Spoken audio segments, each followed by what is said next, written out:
Growing up in a different country, it seems so far. Sometimes I think to myself, I wish I grew up somewhere outside of America, somewhere like Africa or, Brazil, I don't know, Mexico, something like that, somewhere nice and brown, more brown. Um, but I didn't. Grew up in America, and I've always been interested. What is it like growing up in other places? I came across this video right here. Growing up in rural Africa. We're gonna find out today. What is it like growing up in Africa? I was born and Let's get raised in to it. Africa my entire life. So I've experienced both this Africa and this Africa. Oh, Oh boy, I want to experience. I was born and raised in Africa my entire life. So I've experienced both Let me get to it this real quick. I want to experience rural Africa, Cape Town, Nairobi. Yeah, bro, I want to go there. I want to visit these places. Hold on, guys. I gotta switch my earbud. My earbud. Remind me to edit this out. Africa and this Africa. Oh, what is that? Is that water?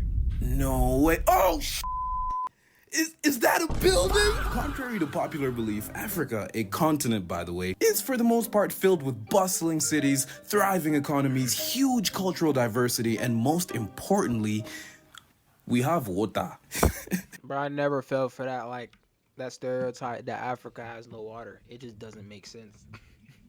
How does a group of people exist somewhere where there is absolutely no water, no resources, no, anything? This doesn't make any sense. But on the other side, we also have rural Africa, one of the most misunderstood places on earth thanks to the media. But that's why you have me. Right. We'll be covering everything from stereotypes that just simply aren't true to the first-hand experience of living in rural Africa with all its pros and cons. I'm someone who's experienced both that rural life and that city life extensively. I also have my dad who grew up in the villages of a small region in Tanzania called Singida. He also has countless stories of just how incredibly difficult it was growing up for him.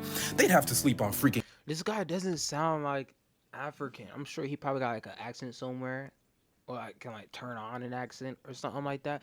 But he just doesn't have he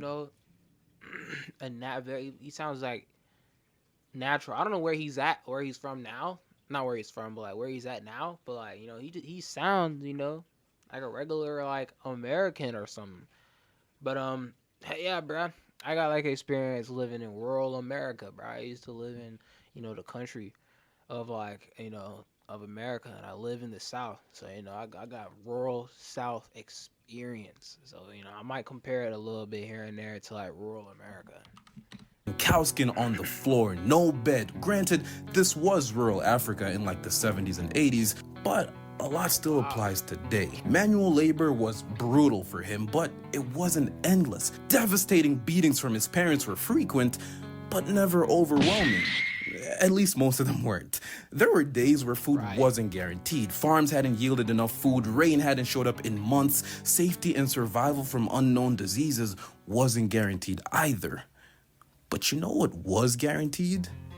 A sense of peace and community so strong, it would always make these life-threatening circumstances feel like nothing more than just a casual part of their daily lives. No matter the circumstances, it is undeniable that the folks of rural Africa dwell in a level of peace and gratitude that we city folks have just grown foreign to.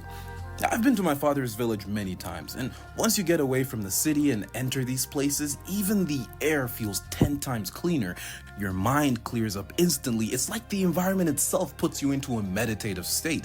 Everyone's smiling, and if not, well, they will be pretty soon. You turn left and there are the village women huddled up around the kitchen, passionately preparing food for the entire family and neighboring houses. You turn right, and there's your chubby friend with the rest of the young adults returning home from a successful cattle herding session. As you see them, you begin to get excited. Tonight we'll be slaughtering a cow and barbecuing it for dinner. And as you eat the cow with your boys by the campfire, the cool village breeze hits your face and your grandpa arrives. He taps you on your shoulder and nudges you to go sit next to him so you can listen to hours worth of village lore passed down from his forefathers and now unto you. Bro, that sound fire, bro. That sounds cool. That sound fire, man. I don't know, man. Ain't ready to just quite experience. I don't know, bro. I be wishing I grew up, something similar to this, bro. You know what I'm saying? Like in a different culture, you feel me? Speaking a different language, things of that nature, bro. You know what I'm saying? But nah, bro. I'm a descendant of, African slaves in here against my will. Crazy. Doesn't get much better than this, man. Because rural Africa isn't just a place. It's an experience. And I just hope this video can help illustrate it for you. By the way, shout out to Lukisa, Ringo, and Keegan for inspiring this video. All right, number one, we do not have water. Honestly, man, we kind of don't.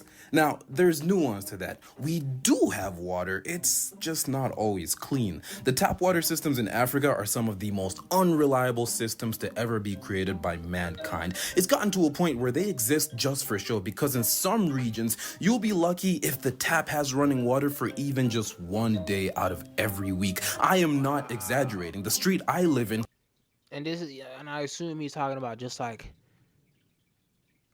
rural Africa, not like urban areas. I'm almost confident in urban areas the water infrastructure is probably a little bit better. Literally only gets water for one day out of every week, even though we literally live next to a lake, and not just any lake. Lake Victoria, bro.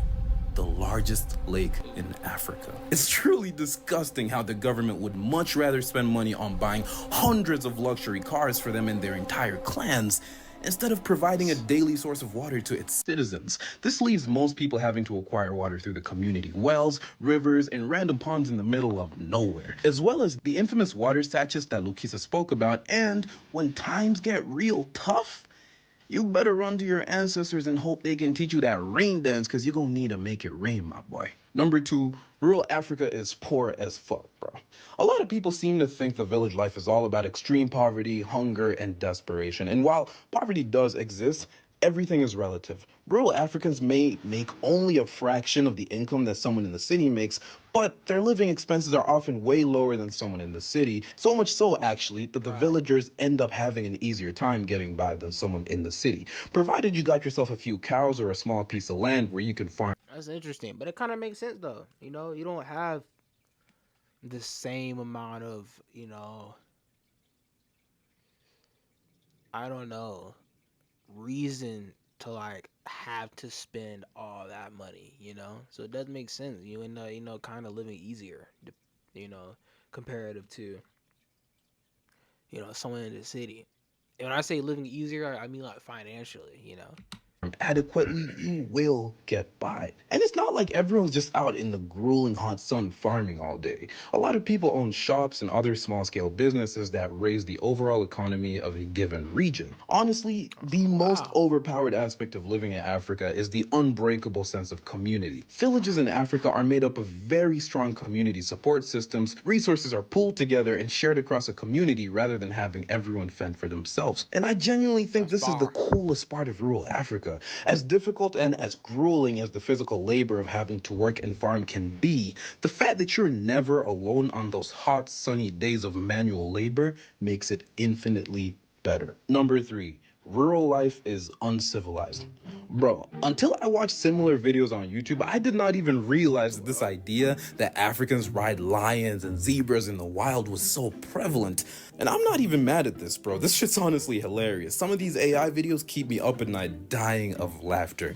And to be honest, you can't tell me not a single African in the past 5 years had tried riding a zebra in the wild. I will not have it. Humans will forever be humans. But this idea of rural Africa being uncivilized is simply not correct. It is very much civilized, just not in the Eurocentric way that everyone is used to. By heavily leaning into ancient culture, traditions, and spirituality, chaos is alleviated and a sense of order is born. Within this order lies deep, vast, and often inaccessible knowledge to most people about the land and nature in general. People then use this knowledge to align their lives accordingly. This is why rural places have such thriving wildlife and nature. Our order and civilization comes from simply aligning with Mother Nature instead of destroying it. It's just a shame that this in itself is viewed as primitive and uncivilized by others. Facts, bruh. Colonialism sucks. Horrible. Horrible. Nowhere near as much as modern places, rural areas still produce doctors, teachers, engineers, and overall wisdom about the land. In a previous video, I spoke about the countryman. He's a prime example of the average rural African. And so while rural African people use motorbikes, bajajis, and bicycles as the main mode of transport instead of riding lions, they also have effective social systems such as village governments and committees? I don't know how to say that, bro. Led by the elders and other competent individuals in order to govern their people. Number 4, no technology or internet. See, this one isn't true either. In fact, I've yet to be in a rural They got internet? place in Africa that's completely devoid of technology and internet. I'm certain some villages deliberately distance themselves from any and all technology, but I am yet to experience this for myself. For the most part, you'll find old school technology that's very prominent in villages. Old retro TVs, old radios, mini solar lights, and internet. Granted, it's oftentimes really slow though. I'm talking a struggle to Yeah, that would make sense though. The junk not being like the most high speed and quality in terms of internet and technology. But it's there. get a megabyte per second kind of slow. It's no joke. What you'll notice though is the fact that it seems like everyone is like a decade behind. It's like a time capsule almost. Most people are using phones that came out literally 10 to 15 years ago and TVs from the early 2000s, bro. You'll find CDs and cassettes still laying in people's houses, and if you're lucky, you might just catch a glimpse of a VHS tape in someone's living room. Everything from the decor to the aesthetics scream late 2000s, and while people are still up to date with all the important news like politics and even celebrity gossip, everything else is from at least 5 years ago. And this isn't a bad thing either, man. What would you need 100 megabytes per second for in the villages, or even the latest iPhone? Vanity metrics here don't hold up much over there. Functionality rules overall. And so to put it simply, man, rural Africa is a place that is misunderstood by the entire world at large. And I just hope that this video has been able to shed a light to something that most people rarely ever get to explore. Also, if you enjoyed this video, man, subscribe, leave a like.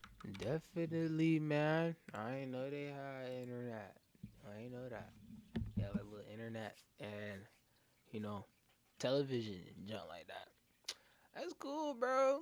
That's cool, man. Maybe one day I'll visit. Who knows? But yeah, bro, I hope y'all enjoyed this vid, bro. I'm gonna catch y'all on the next one.